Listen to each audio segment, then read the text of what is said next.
Materi bab pertama itu tentang reproduksi.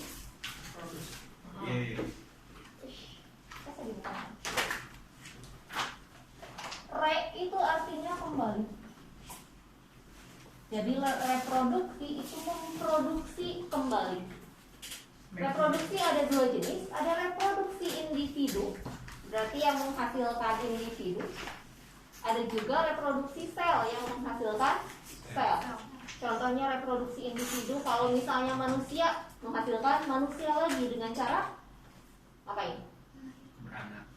Ya, beranak bisa melahirkan.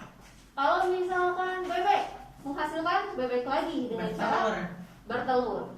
Kalau pohon pisang tunas. bertunas. Oke. Nah, sekarang kita bahas dulu yang reproduksi sel, berarti menghasilkan kembali sel. Ada yang masih ingat apa itu sel? Ada. Apa itu mas? Ya sel. Fungsi-fungsi tubuh. Itu Sel itu adalah bagian terkecil dari makhluk hidup, termasuk tubuh kita. Semuanya tersusun atas sel. Hidup. Kita kan dulu mah kecil ya, sekarang sudah gede. Kenapa bisa? Karena sel-sel tubuh kita nambahin jumlahnya. Terus setiap hari ada bagian tubuh kita yang rusak. Pernah dengar nggak di iklan ada sel kulit mati? Emang sel kulitnya mati? Tidak berfungsi.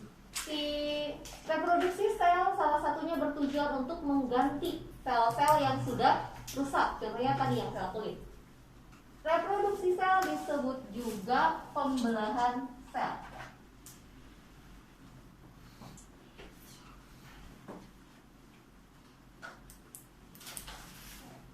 Kira-kira pembelahan sel kelihatan nggak ya? Pembelahan sel. Selnya sendiri kelihatan nggak sih? kulitnya. Hah? Kelihatan nggak? Satu selnya. Enggak. Kalau dengan mata langsung nggak bisa ya, kecuali kalau kita lihat di bawah mikroskop itu baru masih bisa kelihatan. Mikro. Nah, pembelahan selnya juga sebenarnya kalau secara langsung nggak akan kelihatan, harus di bawah mikroskop. Pembelahan sel ada dua jenis, ada yang disebut mitosis, ada juga meiosis. Apa bedanya? Yang pertama, mitosis itu terjadi di sel-sel tubuh, di seluruh sel tubuh kita kecuali sel gamet. Apa sel gamet? Sel gamet teh sel kelamin. Di perempuan cuma ada satu sel gamet yang disebut ovum atau sel telur. Kalau pada laki-laki dia juga sama, cuma punya satu sel gamet, yaitu sel sperma. Berarti di seluruh tubuh perempuan, mau di sel kulit, sel otot, sel darah, itu yang terjadi adalah pembelahan mitosis. Di laki-laki juga sama.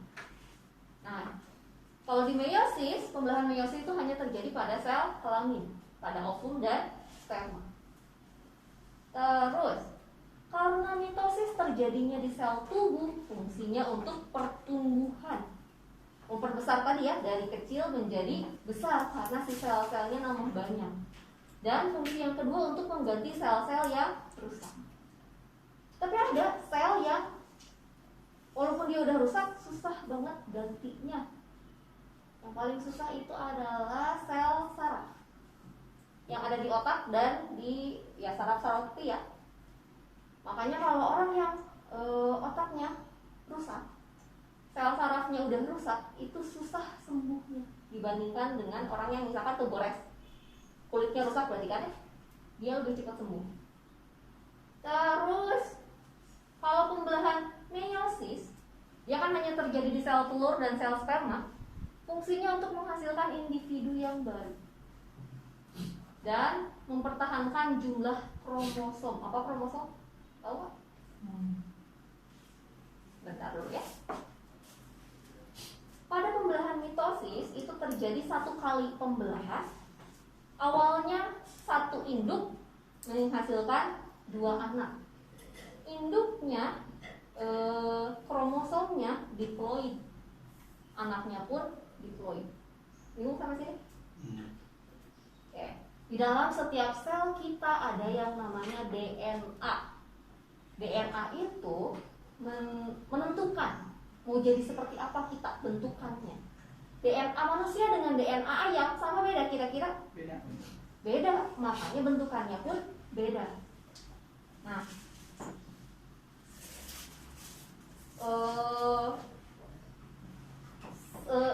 DNA nanti dalam sel itu dia menggulung-gulung, membentuk kromosom. Jadi kromosom teh bisa dibilang gulungan DNA. Oke. Ada yang disebut diploid, ada yang disebut haploid. Nah, kalau yang diploid dia teh 2 paket si kromosomnya teh. Ya bayangkanlah. Jadi selalu genap gitu ya, 4, 8, 6. Manusia dia punya 46 kromosom jumlah diploidnya.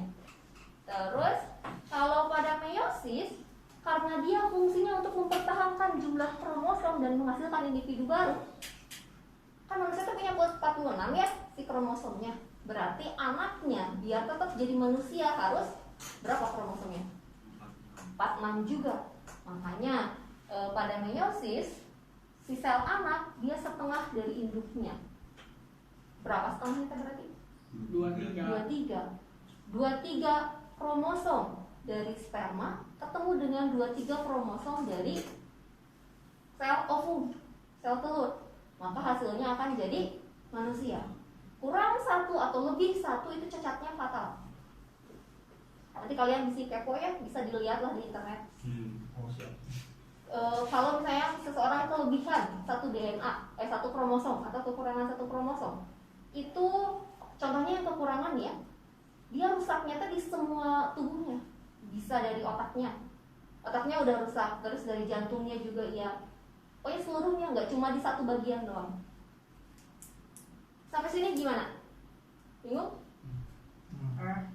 Kromosom apa? Oke, tadi setiap tubuh manusia itu, setiap sel makhluk hidup punya yang namanya DNA. DNA itu yang menentukan mau jadi seperti apa bentukan si makhluk itu. Maka DNA kita dengan DNA ayam beda. DNA kita dengan DNA sapi juga beda. Nah, si DNA ini kan dia mengatur seluruh ciri dari tubuh kita. Contohnya kita ambil aja mata. Ciri dari mata yang bisa diambil apa aja? Bentuk mata, mau dia sipit atau bulat. Terus warna mata. Terus apa lagi ya? Kalau misalnya mau ada penyakit keturunan di mata, itu semuanya diatur di DNA. Kira-kira ada berapa ciri dalam tubuh kita? 1, 10, 1000? Karena banyak banget cirinya, si DNA tuh panjang banget. Nah, karena panjang, bayangkanlah kalian berenang panjang, amburadul disimpan di satu tempat, itu kira-kira bakal gimana? Bakal kusut, pagojod. Nah, supaya si DNA-nya tidak rusak, dia digulung-gulung. Nama gulungan DNA-nya disebut kromosom. Gitu gimana? Mantap. Kurang arti sih Sima. Bedanya apa tadi mitosis dan meiosis?